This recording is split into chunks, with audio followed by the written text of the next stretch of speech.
My name is Leona Nowlin. I'm 35 years old, and if you had asked me a year ago what could possibly ruin a child's birthday, I would have said rain or a canceled magician, not my own family. I live in a quiet suburb of Atlanta, Georgia, with my boyfriend Liam, who's 32 and works as an elementary school teacher, and our son Nicholas, who just turned 11. Liam is the calm one in this house, the kind of man who can get a room full of second graders to listen just by lowering his voice. But when it comes to our son, he's like me, soft-hearted, but with a line you cross only once. Nicholas isn't like the other boys in our neighborhood. While they're outside riding bikes and playing tackle football in the street, he's usually curled up on the couch with a fantasy novel or sitting at the dining table building these intricate Lego castles that look more like architectural projects than toys. He feels too much, notices too much, and my family never really knew what to do with a child like that. My sister Tiffany is the opposite of Nicholas in every way. She's 25, works in marketing for some flashy startup, and walks into every room as if there's a spotlight waiting just for her. Neon colors, dramatic makeup, loud laughter. She's always been the fun one, the baby, the spark. That's what my father calls her, his spark. My father, Robert, worked his whole life in insurance before retiring. If I had to describe him in one sentence, it would be a man who confused guilt with love. Tiffany was born prematurely, and he has spent her entire life overcompensating for those first fragile weeks, never saying no, never letting her face consequences. Anytime someone criticized her, he had the same reply. Tiffany just wants everyone to have a good time. My mother, Susan, works part-time at the library. She avoids conflict the way some people avoid gluten. When I complain to her, she lowers her voice and says, "I know your sister is in the wrong, but your father won't stop defending her," and then nothing happens. The problem gets folded up and tucked into a drawer where it rots quietly. And then there's my grandmother, Eleanor, 78 years old, a woman who spent 40 years working as a carpenter and still has forearms like oak branches. She lives alone now, in the same small house she built shelves in with her own hands.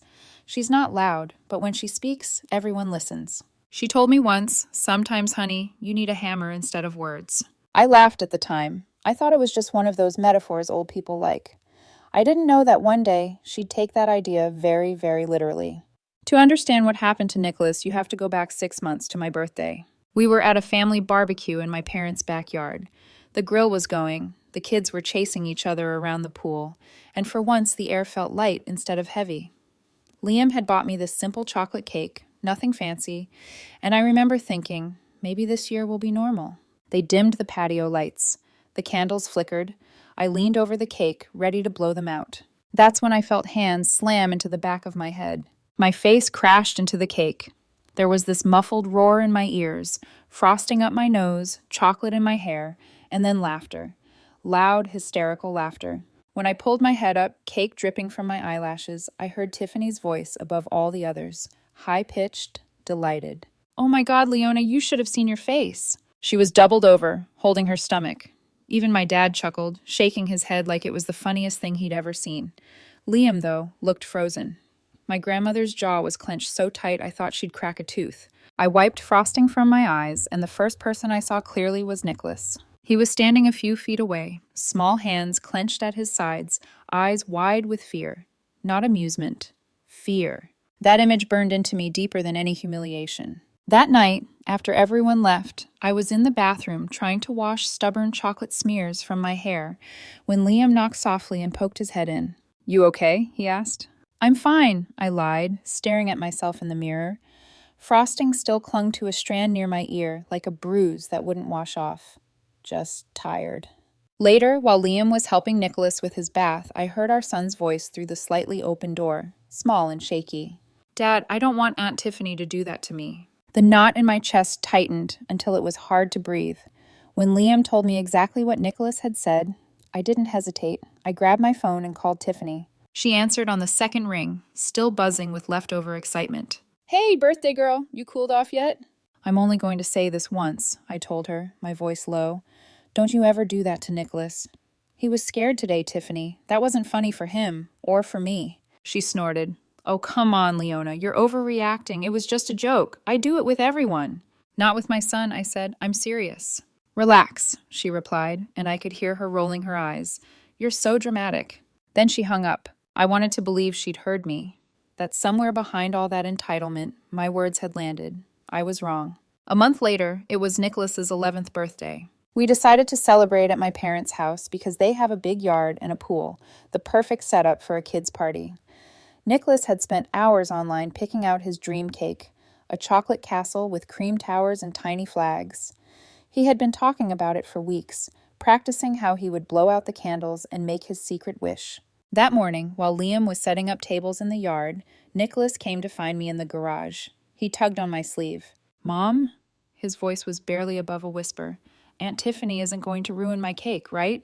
I felt my throat close. I knelt down so we were eye to eye. "No, baby," I said. "I already talked to her. She knows not to do that. Today is your day. No one is going to ruin it." He searched my face like he was trying to see if I really believed that.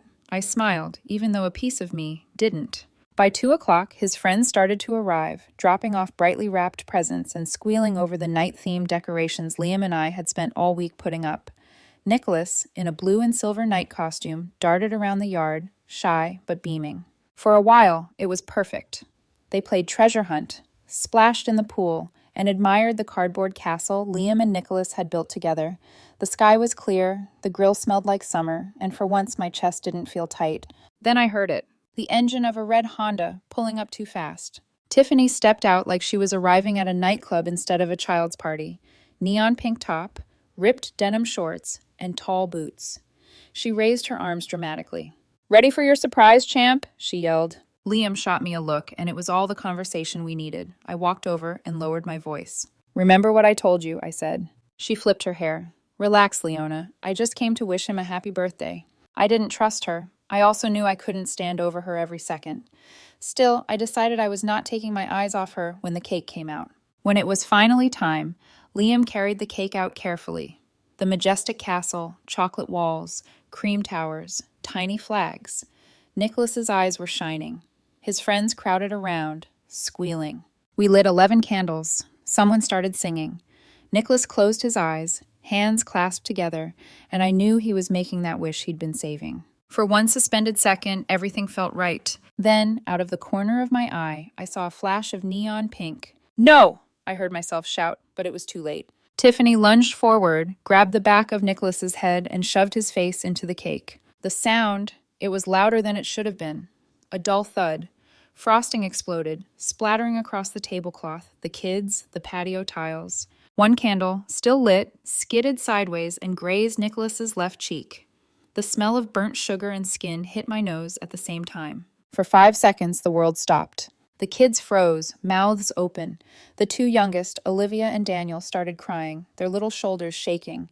Even the birds seemed to go silent. Nicholas stayed bent over the table, his face buried in what had been his dream cake. Then he lifted his head. Chocolate dripped from his hair, thick frosting sliding down his cheeks, crumbs sticking to his costume. A faint red mark was already blooming on his skin where the candle had touched him. He looked straight at me, and then he broke. The sob that came out of him was raw, torn from somewhere deep. Liam rushed forward, scooping him into his arms.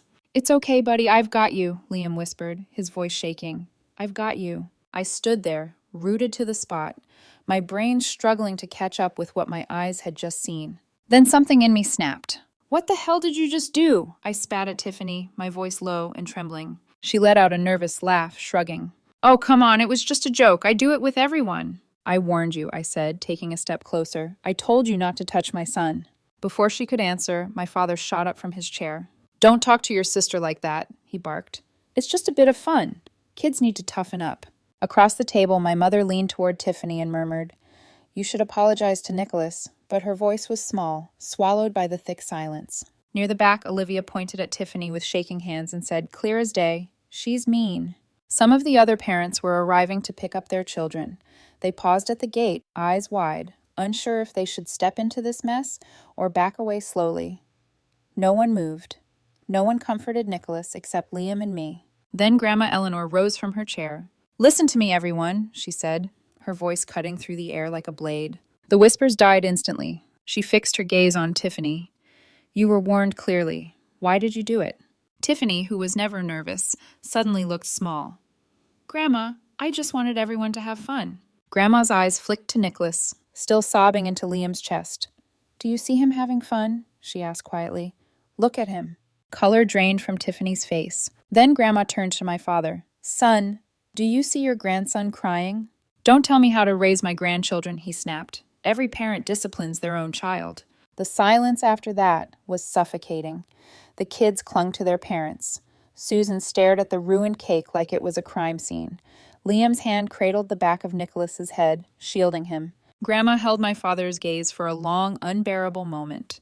When she finally spoke, her voice was icy. "All right," she said, "I understand." It didn't sound like surrender. It sounded like a door closing. Later, in the car, as we drove home in complete silence, I realized something horrible. No one had tried to stop us from leaving.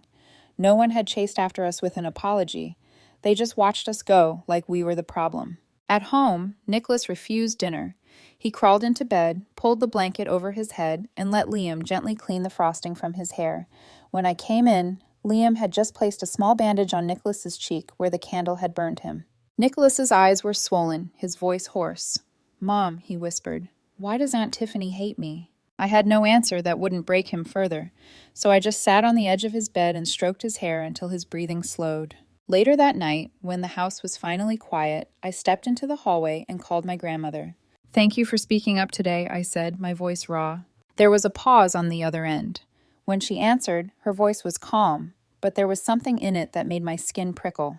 "Leona," she said, "I'm not finished yet." In that moment, staring at the dark ceiling of my bedroom, I realized something terrifying and comforting at the same time. My grandmother was about to pick up her hammer. The phone rang at 5 in the morning. For a second, I thought it was a wrong number, or one of those scam calls, and I almost let it go to voicemail. But when I saw the name on the screen, Grandma Eleanor, my stomach tightened. "Grandma?" I whispered, trying not to wake Liam. "Is everything okay?" "Get dressed," she said. No greeting, no preamble. Her voice was steady in that way that made my heart beat faster, not slower. "I'm outside. We're going to your parents' house. We have something to resolve." The line went dead. Something in her tone yanked me straight out of sleep. I slid out of bed, careful not to disturb Liam or Nicholas, and parted the curtain. Her old sedan sat at the curb, headlights off, but I could see her silhouette behind the wheel, broad shoulders, straight back, like she was bracing for a storm. Liam stirred when I grabbed my jeans. "What's wrong?" he mumbled. "It's Grandma," I said quietly. "She wants me to go with her to my parents' place." "At 5 a.m.? I nodded. "I think this is about yesterday." He pushed himself up on one elbow, fully awake now. "Do you want me to come?" I hesitated. A part of me did. The other part knew one thing. This was between my grandmother and her son, and her granddaughter, and me, as the mother of the boy who had cried himself to sleep with a bandage on his cheek. "I'll call you if anything happens," I said. "Stay with Nicholas." He searched my face for a moment, then nodded. "Be careful, Leona." Outside, the air was cold and still.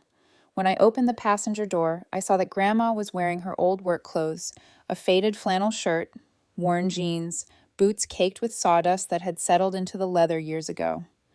On the floor between us sat a large, heavy leather bag I recognized from her carpentry days. "Morning," I said, shutting the door gently. She didn't look at me right away. Her eyes were fixed straight ahead, on a point I couldn't see. "You slept?" she asked. "Barely," I admitted. "Nicholas woke up twice." She exhaled, slow and controlled. "That boy," she murmured. "He didn't deserve any of this." I glanced at the leather bag. "What's in there?" "Consequences," she said simply. She didn't explain. She didn't need to. My grandmother was not a woman of empty metaphors. We drove in silence to my parents' house. The neighborhood was still half asleep, only a few porch lights on, the sky just beginning to turn from black to gray.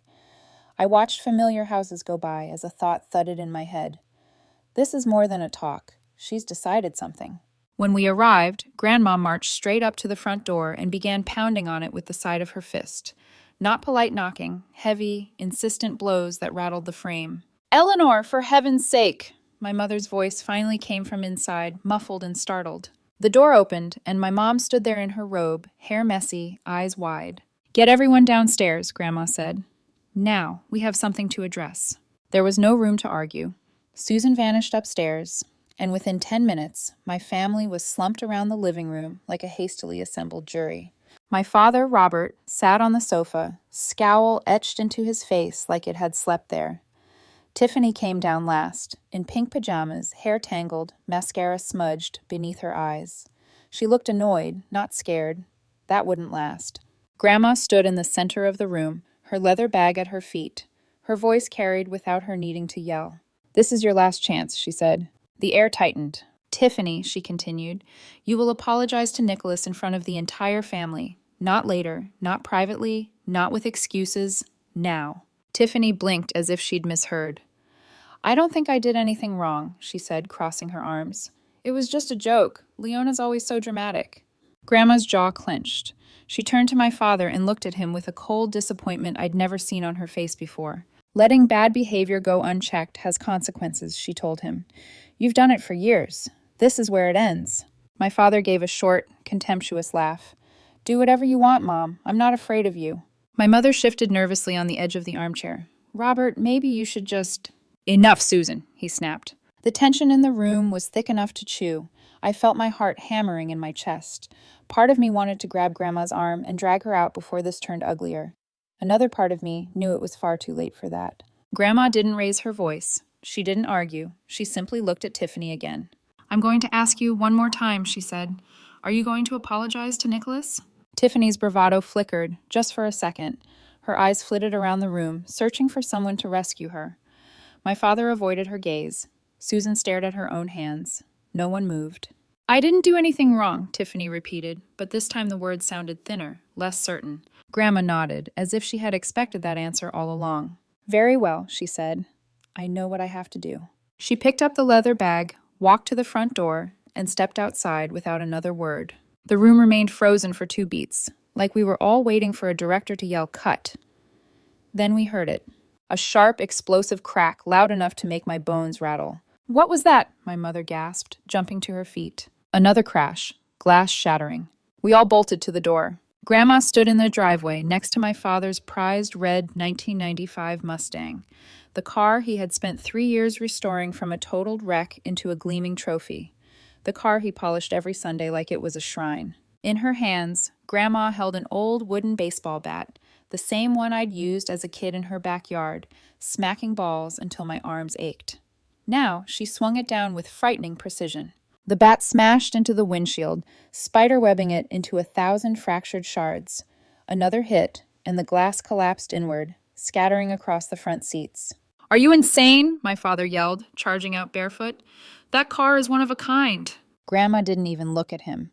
She brought the bat down on a headlight, then the side mirror, each blow punctuated by the horrifying sound of metal and plastic giving way. Neighbors started appearing at their windows, drawn by the noise. Mr. Peterson from next door stepped onto his porch, phone in hand, already recording. My cheeks burned with humiliation. This was going to every group chat in the subdivision before breakfast. But underneath the shame was something else. A dark, guilty relief. For once, someone was making the destruction visible. For once, it wasn't just Nicholas's face being smashed while everyone laughed and looked away. "Stop it!" Tiffany screamed, stumbling down the steps. Tears streaked her cheeks. "That's Dad's car!" Finally, Grandma lowered the bat. She stood tall, chest heaving ever so slightly, and turned to face my father. "You love this car, don't you?" she asked quietly. He was shaking with fury, fists clenched. "Of course I do. Do you have any idea what you've just—" Her voice cut him off like a blade. "Now you know," she said, "what it feels like to watch something you love be destroyed." Behind him, Tiffany froze, her sob catching in her throat. My mother stood in the doorway, hands pressed to her mouth, eyes shining with a grief that went deeper than dented metal. No one moved. No one tried to take the bat from Grandma. Not a single neighbor stepped in. The only sounds were the ticking of the Mustang's engine cooling and the low buzz of Mr. Peterson's phone recording every second. Then Grandma let the bat fall. It hit the driveway with a dull thud. "This is what happens," she said, voice steady, "when you don't learn respect." She turned and walked past us, shoulders squared, eyes dry. No one dared to stop her. The neighborhood watched in stunned silence as a 78-year-old woman strode away from the wreckage she had just created. Inside, my father was pacing, running his hands through his hair, sputtering about humiliation and the whole neighborhood. He called the police, voice shaking, but when they arrived and saw the scene, and the neighbors' phones raised like a dozen witnesses, they asked the question that made him freeze. "Do you want to press charges against your own mother, sir?" He looked out the window at the growing crowd, at the phones, at the busted Mustang. The video would go online, whether he pressed charges or not. Turning it into a legal case would only feed the fire. "We'll handle it within the family," he finally muttered, jaw clenched. That same morning, the video of Grandma and the Mustang hit a local Facebook group under the title, "78-Year-Old Grandma Teaches Her Son a Lesson." Within hours, it had hundreds of views and comments. Some called her crazy. Many called her a legend. And once people in the comments pieced together the story behind it, the birthday, the cake, the crying boy, most of them weren't on Robert's or Tiffany's side. At work, Tiffany didn't know what to say when coworkers shoved their phones in her face. "Is this your grandma? Why would she do that? Wait, is this about that birthday thing?" For the first time, she didn't have a clever comeback ready. My father found himself suddenly very alone on his own street. 3 families who used to chat with him during afternoon walks now gave tight nods and hurried back into their houses. No more lingering small talk. No more, "How's it going, Bob?" Just quiet distance. That evening, I sat at our kitchen table, phone in hand, the video paused on Grandma's face. Jaw set, bat raised. Liam sat across from me, rubbing his temples. "This is a lot," he said. I nodded. "She warned them," I replied. My voice surprised me. It wasn't as horrified as I thought it would be. It was tired. They didn't listen. "Do you think she went too far?" he asked gently. I watched the frozen frame of my grandmother standing in front of the destroyed car and remembered Nicholas's bandaged cheek, his small voice asking, "Why does Aunt Tiffany hate me?" "I think," I said slowly, "that she's done letting them pretend nothing is wrong." The next day, while I was on my lunch break, my phone buzzed again. This time, it was my father. "Leona," he started, not giving me time to say hello, "your grandmother has lost her mind. She humiliated the entire family." I closed my eyes. "Dad, she reacted to what happened to Nicholas. This isn't about a car." "It's always been about that boy with you," he snapped. "Do you realize what people are saying about us now?" "Yes," I said quietly. "For once, they're saying the truth." There was a long pause, then he hung up. Later that week, my mother called, her voice thinner than usual. "Henry Miller is coming to your grandmother's house," she told me. "She asked us all to be there. She says she's updating the will." I stared at the phone, feeling the floor tilt beneath me. The Mustang wasn't the only thing she intended to break. Grandma's house had always been a place of warmth, the smell of sawdust lingering in the walls, the creak of old wooden floors, shelves filled with hand-carved keepsakes. But that afternoon, when we all gathered in her living room, it felt colder than I had ever known it. The air was tight, heavy, like the walls themselves were waiting for something to snap. Henry Miller, our family lawyer for over 20 years, sat at the center table in a crisp gray suit, his leather briefcase beside him. He had the kind of expression that told you he didn't want to be here, but duty demanded it. My grandmother sat in her usual armchair with calm, razor-sharp poise, hands folded, eyes unwavering. My father was perched on the edge of the sofa, bouncing his knee, jaw clenched so hard the muscle pulsed. My mother, Susan, sat small beside him, fingers turning the gold ring on her hand. Tiffany slumped in the corner of the couch, puffy-eyed, arms crossed, sulking like a child sent to time out. I sat opposite them, Liam at my side, our knees touching. I could feel his worry radiating through the small space between us. Henry cleared his throat.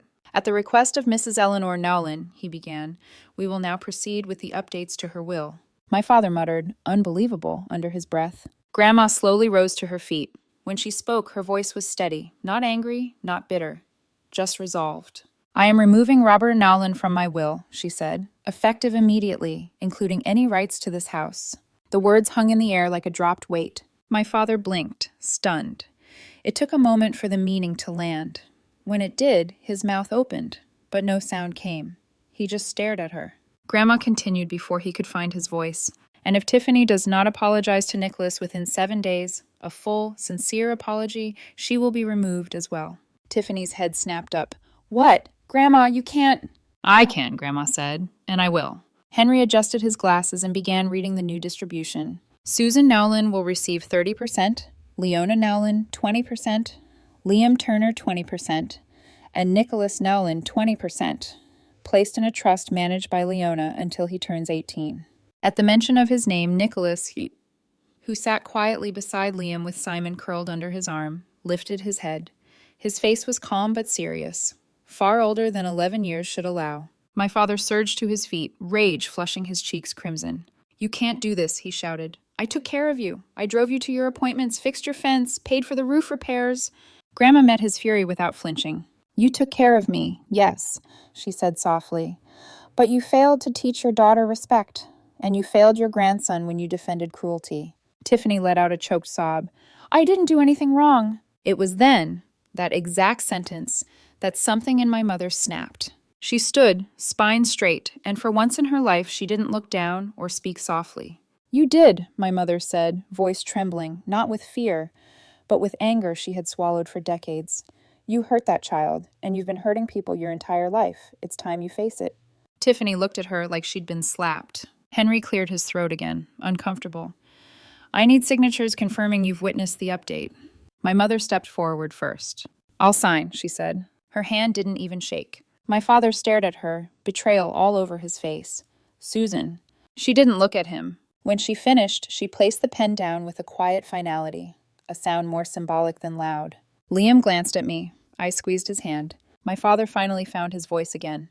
"This is revenge," he spat at Grandma. "You're doing this to punish me, to punish Tiffany. You're insane." Grandma stepped closer to him, her aged face inches from his. "This is not punishment," she said. "This is accountability. Something this family has avoided for far too long."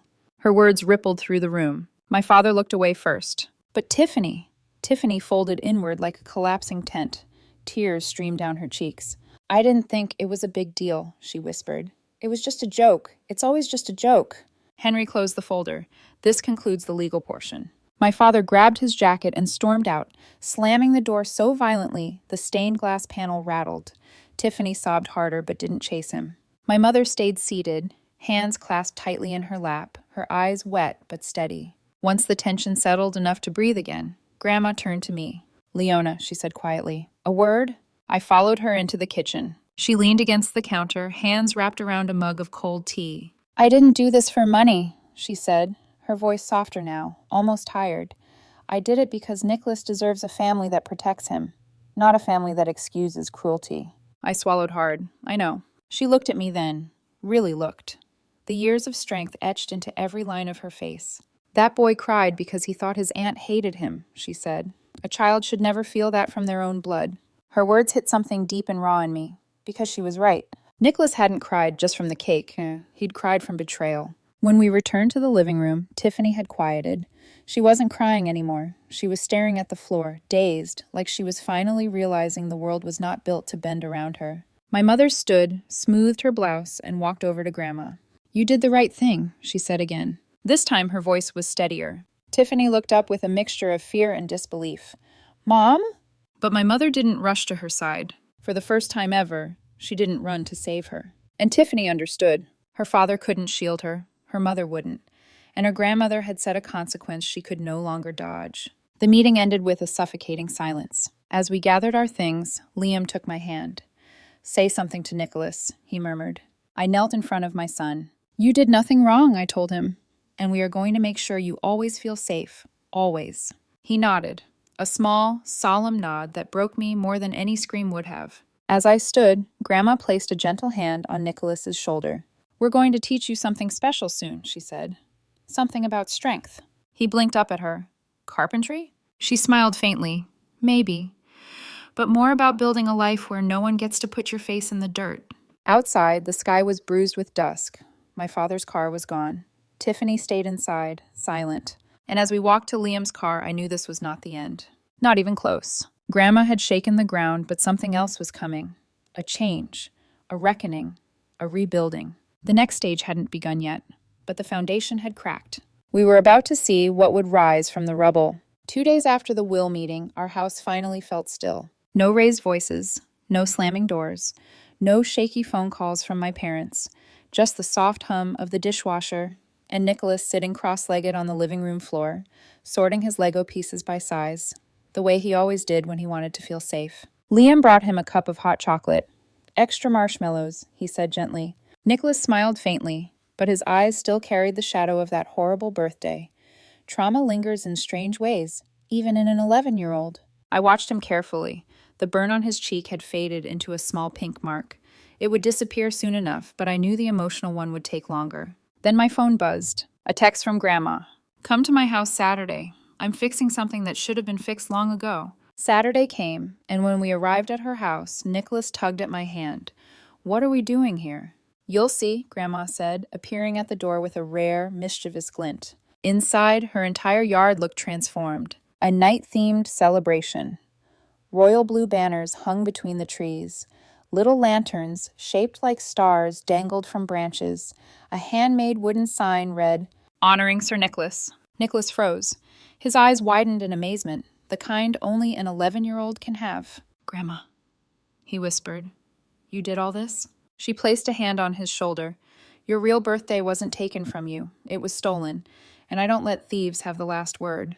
In the corner of the yard was a table with a single, stunning cake. A castle, like the one he chose weeks earlier, but even grander. Golden trim. Sparkling sugar windows. Tiny carved knights made of chocolate. "Nicholas," Grandma said softly, "you matter. This is your day. Your real day." He stared at the cake like it might disappear if he blinked. While Liam wiped his eyes discreetly, I felt something inside me melt, the part that had been hardened by fear and anger.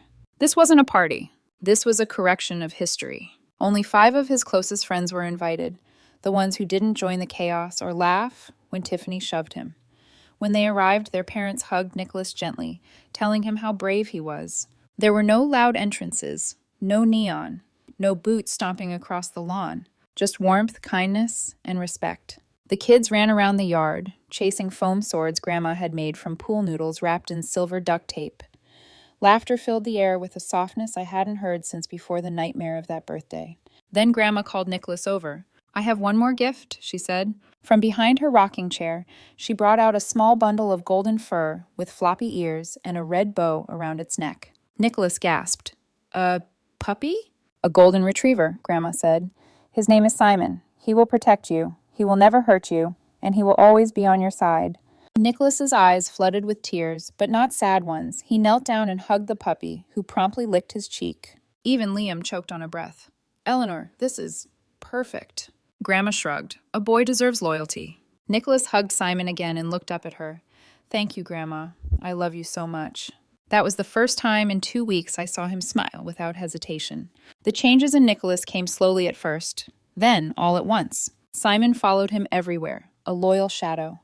Nicholas learned how to feed him, bathe him, brush his fur, and walk him every morning before school.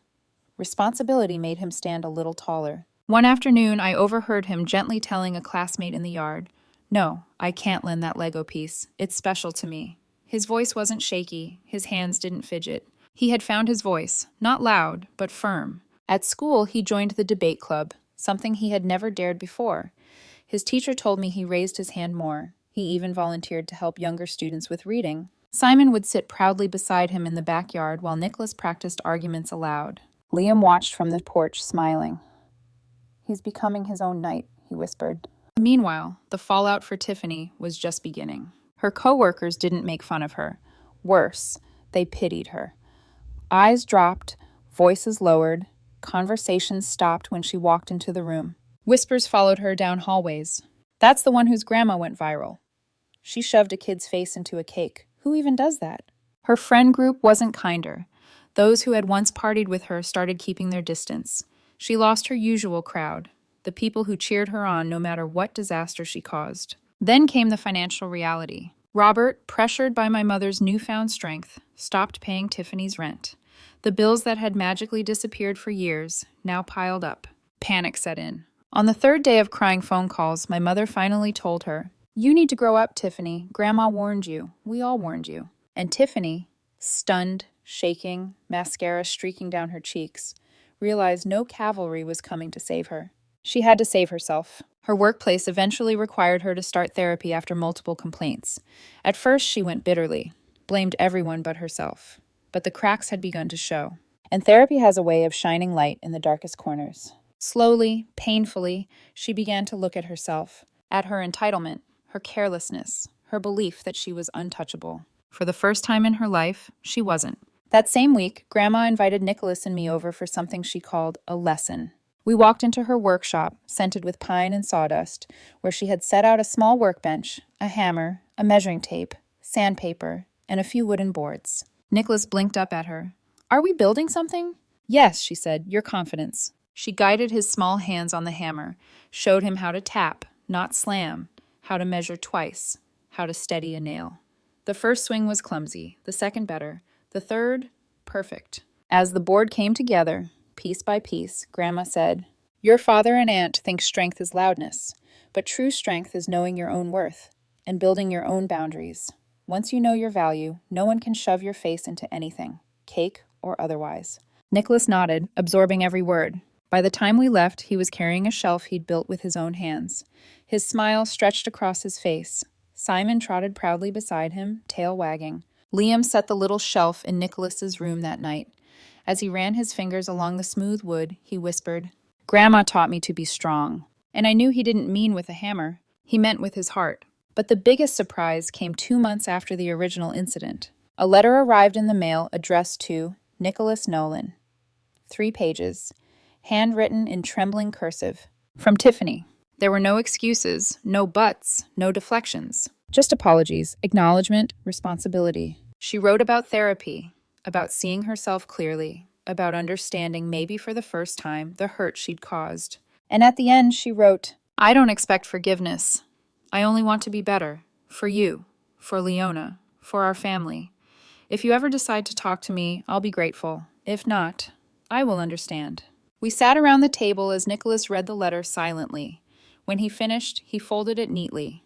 "I need more time," he said softly. I nodded. "That's okay. You get all the time you need." Healing is not a race. And even though Tiffany had taken her first real step, Nicholas deserved to move at his own pace. He looked at Simon curled at his feet, then at us. "I feel safe now," he said. And for the first time in months, I believed him. 6 months after the birthday disaster, our lives had settled into an unexpected but peaceful rhythm. Nicholas was thriving, truly thriving, in ways I had never imagined before all of this. He walked straighter, spoke louder, and carried himself like a boy who finally believed he mattered. Simon, now twice his original size, padded faithfully beside him everywhere he went, like a furry guardian angel. But the storm that had torn our family apart wasn't done shaping us. Sometimes destruction leaves room for things to grow, and sometimes it forces people to face what they've avoided their entire lives. One quiet evening, after Nicholas and Simon had curled up on the couch with a book, I sat at the kitchen table with my laptop open. My podcast microphone sat in front of me. I'd been recording stories for about a year, small reflective episodes about motherhood, boundaries, and healing. But this one would be different. This one was ours. But before I pressed record, my phone buzzed. A text from my father. "Can we talk?" I stared at it, heart thumping. He hadn't reached out once since the will reading. Not one text, not one call. I wasn't sure if the message meant something had changed, or if he was preparing to defend himself again. I stepped outside and called him. He answered on the first ring. "Leona," he exhaled, voice softer than I'd heard it in years. I want to apologize." My breath caught. Not because I didn't want to hear it, but because I never thought I would. He continued before I could respond. "I failed you. I failed Tiffany, and I failed Nicholas." His words were halting, broken, stripped of the defensiveness that had always shielded him. "Your grandmother was right about all of it." I leaned against the porch railing. "Dad?" "No, let me finish," he said, voice trembling. "I thought protecting Tiffany from consequences was love. I thought saying yes meant being a good father, but I only taught her to expect the world to bend for her, and it hurt her. God, it hurt her." He sniffed sharply, like he'd been crying.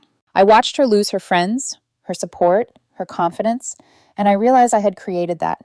I raised a daughter who never learned empathy because I never made her face herself. His voice cracked. "I'm so sorry, Leona." It took me a second to find my own voice. "Thank you," I whispered, and I meant it. He wasn't asking for forgiveness. He was acknowledging the truth, maybe for the first time in his life. "I'm trying," he added quietly. "Tiffany is trying too." I nodded even though he couldn't see it. "I know." We hung up, and I stared at the dark sky for a long moment, letting the air settle around me. When I went back inside, Liam looked up from the couch. "You okay?" he he asked. I nodded slowly. My father apologized.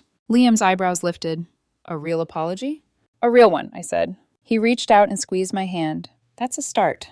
Later that night, after Nicholas fell asleep with Simon snoring at his feet, I sat in front of my microphone and finally pressed record. Hi, everyone, I began softly. Tonight's episode isn't like my usual ones. Tonight, I'm telling the story of my son's birthday and how a single moment changed my family forever. My voice trembled at first, but as I continued, it steadied. I told it all. The first cake, the shove, the burn, the silence from adults who should have known better.